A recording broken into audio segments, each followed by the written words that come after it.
تاہم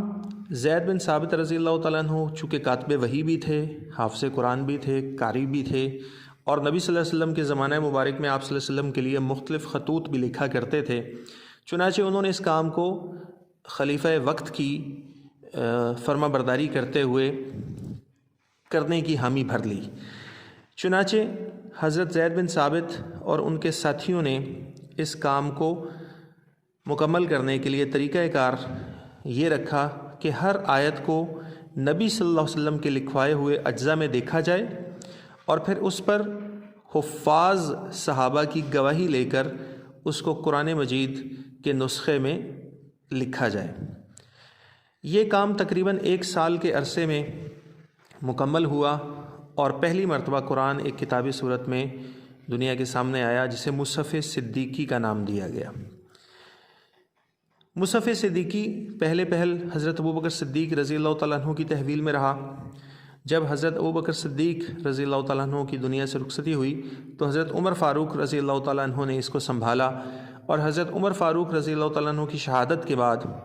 یہ نسخہ ان کی بیٹی اور ام المومنین حضرت حفصہ رضی اللہ تعالیٰ عنہ کی تحویل میں پہنچا۔ اس کے بعد تیسرا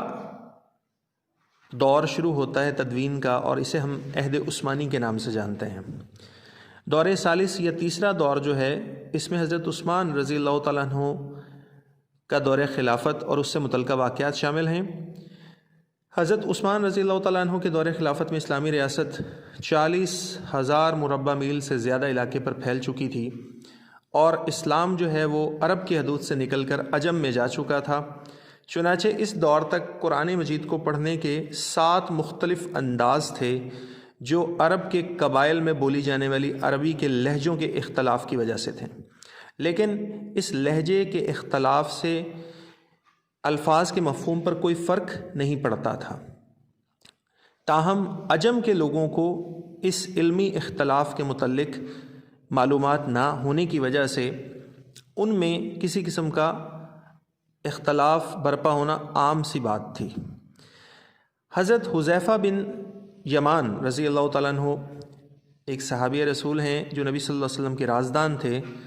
یہ جہاد کی غرض سے وسطی ایشیائی ملک آرمینیا میں موجود تھے۔ انہوں نے وہاں ایک امام کے پیچھے نماز ادا کی، تو نماز ختم ہونے کے بعد مقتدیوں میں سے بعض لوگوں نے امام کی قرات پہ اعتراض کرنا شروع کر دیا۔ چنانچہ یہ اختلاف اس قدر بڑا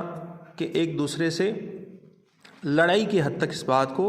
طوالت مل گئی۔ حضرت حذیفہ رضی اللہ تعالیٰ عنہ نے اس اختلاف کو وقتی طور پہ ختم کیا، انہیں اس بات کی معلومات فراہم کی کہ یہ صرف لہجے کا اختلاف ہے، اس سے مفہوم پر کوئی فرق نہیں پڑتا۔ تاہم حضرت حذیفہ رضی اللہ تعالیٰ عنہ نے اس اختلاف کو دیکھ کر یہ فیصلہ کیا کہ وہ مدینہ منورہ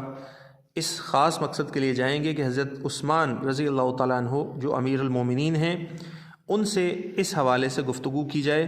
تاکہ آئندہ اس طرح کے اختلافات سے امت کو بچایا جا سکے۔ چنانچہ وہ اسی روز آرمینیا سے رخت سفر باندھ کر مدینہ کی جانب روانہ ہوئے۔ کئی دنوں کے سفر کے بعد جب وہ مدینہ میں پہنچے تو حضرت عثمان رضی اللہ تعالیٰ عنہ سے ملاقات کے دوران انہوں نے یہ بات واضح کی کہ مسلمانوں کے درمیان اختلاف برپا ہو رہا ہے، چنانچہ اس کا کوئی نہ کوئی حل نکالا جائے۔ ان کے الفاظ یہ تھے کہ امیر المومنین امت کی خبر لیں، ایسا نہ ہو کہ مسلمان بھی اپنی کتاب کے متعلق اسی طرح اختلاف کرنے لگیں جس طرح یہود و نصارہ اپنی کتابوں کے متعلق اختلاف میں مبتلا ہو چکے ہیں۔ چنانچہ حضرت عثمان رضی اللہ تعالیٰ عنہ نے ان کے مشورے پر اور ان کی اس تشویش کو سامنے رکھتے ہوئے مشاورت کی، اور مجلس شورا کے فیصلے سے قرآن مجید جو ہے اس کی 7 نقول تیار کرنے کا فیصلہ کیا گیا۔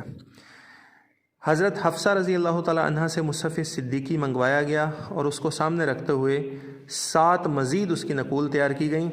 اور ان نقول کو صوبائی دارالحکومتوں میں بھیجا گیا، اور ساتھ یہ اعلان کروایا گیا کہ جس کے پاس جو قرآنی نسخہ موجود ہے اس کو جمع کروائے، اور جس نے بھی قرآن اپنے پاس رکھنا ہے آئندہ وہ اس قرات اور اس لہجے کے مطابق، جس کو قریشی لہجہ کہتے ہیں، اس کے مطابق قرآن اپنے پاس رکھنے کا پابند ہوگا۔ چنانچہ حضرت عثمان رضی اللہ تعالیٰ عنہ نے ساری امت کو ایک قرآن مجید کے انداز پر متفق کیا، جمع کیا۔ اسی خدمت کی بنا پر حضرت عثمان رضی اللہ تعالیٰ عنہ کو جامع الناس علی القرآن کا لقب دیا گیا، جسے آج ہم جامع القرآن مختصراً کہتے ہیں۔ چنانچہ اس کے بعد سے لے کر آج تک قرآن ایک ہی لہجے میں پڑھا جاتا ہے اور ایک ہی لہجے میں اس کو لکھا جاتا ہے، تاکہ کسی قسم کا اختلاف باقی نہ رہے۔ اللہ تعالی ہمیں قرآن مجید پر عمل کرنے اور اس کے پیغام کو آگے پہنچانے کی توفیق عطا فرمائے۔ السلام علیکم ورحمۃ اللہ وبرکاتہ۔